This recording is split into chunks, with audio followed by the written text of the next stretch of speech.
বিক্ষিপ্ত কিছু অশান্তির মধ্যে দিয়ে রাজ্যে শেষ হয়েছে ষষ্ঠ দফার নির্বাচন। তার আরও অভিযোগ, ষষ্ঠ দফায় রাজ্যের বিভিন্ন জায়গায় তিক্ত অভিজ্ঞতার সম্মুখীন হয়েছেন বিজেপি। এমনই অভিযোগ তোলা হয়েছে গেরুয়া শিবিরের তরফে। ষষ্ঠ দফার নির্বাচনে বিজেপির অন্তত 50 জন কর্মীকে পরোয়ানা বা বৈধ নোটিশ ছাড়া গ্রেপ্তার করা হয়েছে। আগামীকাল অর্থাৎ শনিবার রয়েছে সপ্তম দফা তথা শেষ দফার নির্বাচন। শেষ দফাতেও যাতে সেই পরিস্থিতি না তৈরি হয় তা নিশ্চিত করতে নির্বাচন কমিশনের দ্বারস্থ হল বিজেপি। ভোট গণনার আগে বিজেপির এজেন্টদের গ্রেপ্তার করার ছক কষা হয়েছে বলে অভিযোগ শুভেন্দু অধিকারী, যার কারণে এদিনই প্রতিনিধি দলকে সঙ্গে নিয়ে নির্বাচন কমিশনের দ্বারস্থ হন বিরোধী দলনেতা। সূত্রের খবর, রাজ্যের মুখ্য নির্বাচনী আধিকারিক আরিজ আফতাবের সঙ্গে কথা বলেছেন শুভেন্দু অধিকারী এবং বিজেপির প্রতিনিধি দল। জানিয়েছেন একগুচ্ছ অভিযোগের কথা। মুখ্য নির্বাচনী আধিকারিকের সঙ্গে কথা বলে সাংবাদিকদের মুখোমুখি হন শুভেন্দু অধিকারী। তিনি জানান, ষষ্ঠ দফায় কোনো পরোয়ানা ছাড়া বিজেপির কর্মীদের আটক এবং গ্রেপ্তার করা হয়েছে। কাউকে কাউকে ভুয়ো মামলাতেও ফাঁসানো হয়েছে বলে অভিযোগ করেন বিরোধী দলনেতা। যে আমরা ষষ্ঠ দফার ভোটে আমাদের দুটো বিষয়ে তিক্ত অভিজ্ঞতার কথা আমরা তুলে ধরেছি। একটা হচ্ছে কোনো কেস না থাকা সত্ত্বেও, এফআইআরে নাম না থাকা সত্ত্বেও মমতা ব্যানার্জির দলদাস হয়ে ওনার পাপোশ কিছু পুলিশ, যেমন ধৃতিমান সরকারকে সরিয়ে দেওয়া হয়েছে কিন্তু পুলিশ লাইন থেকে সব করেছে। সৌম্যদীপ বলে আরেকটা এঁচড়ে পাকা এসপিআর। কয়েকটি কেন্দ্রের রিটার্নিং অফিসারদের বিরুদ্ধেও অভিযোগ তুলেছেন শুভেন্দু। তার অভিযোগ, ওই আধিকারিকেরা তৃণমূলের হয়ে কাজ করছেন। নদিয়া, বর্ধমানের মতো কয়েকটি কেন্দ্রের নামও উল্লেখ করেন তিনি। তার দাবি, আগামী 4 জুন ভোট গণনার আগে বিজেপি প্রার্থীদের কাউন্টিং এজেন্টদের গ্রেপ্তার করার পরিকল্পনা করা হয়েছে। সেই কারণে আগেভাগে তাদের নামের তালিকা চাইছেন একাধিক রিটার্নিং অফিসার।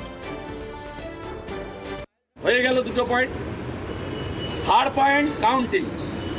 কিছু দলদাস ডিএম তারা ভারতীয় জনতা পার্টির প্রার্থী, জেলার প্রেসিডেন্ট, ইলেকশন এজেন্টকে ফোন করে বলছে 30 তারিখের মধ্যে কাউন্টিং এজেন্টের লিস্ট দিন। কেন? একটা কপি পুলিশকে দেবে যাতে অ্যারেস্ট করে। আমাকে সিআইডির অফিসাররা বলেছেন যে মমতা ব্যানার্জির নির্দেশ আছে কিছু কাউন্টিং এজেন্টকে অ্যারেস্ট করা। পুলিশের সব লোক তো খারাপ না, 80 ভাগ ভোট দিয়েছে বিজেপি, 80 ভাগ। শান্তনু সিনহা বিশ্বাসরা চিটিংবাজগুলো, বিজিতেশ্বর রাউত আর তপন মাইতি ওয়েলফেয়ারের নামে কিচ্ছু করতে পারেনি। আমরা সিওকে ধন্যবাদ জানাই। চিটিং ভোট পুলিশের করতে গেছিল, আমরা আটকে দিয়েছি। ওই কারণে একটা ভোটে চিটিংবাজি করতে পারেনি। পুলিশের 90% ভোট ইটি ভোট পদ্ম ভুলে করেছে, দায়িত্ব নিয়ে।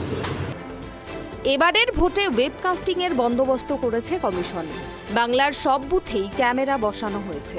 এই পদ্ধতিতে ভোট চলাকালীন কোন বুথে কি ঘটছে কলকাতার দপ্তরে বসেই কমিশনের তা দেখতে পাওয়ার কথা। কিন্তু এই পদ্ধতিতেও প্রশ্ন তুলেছেন শুভেন্দুরা।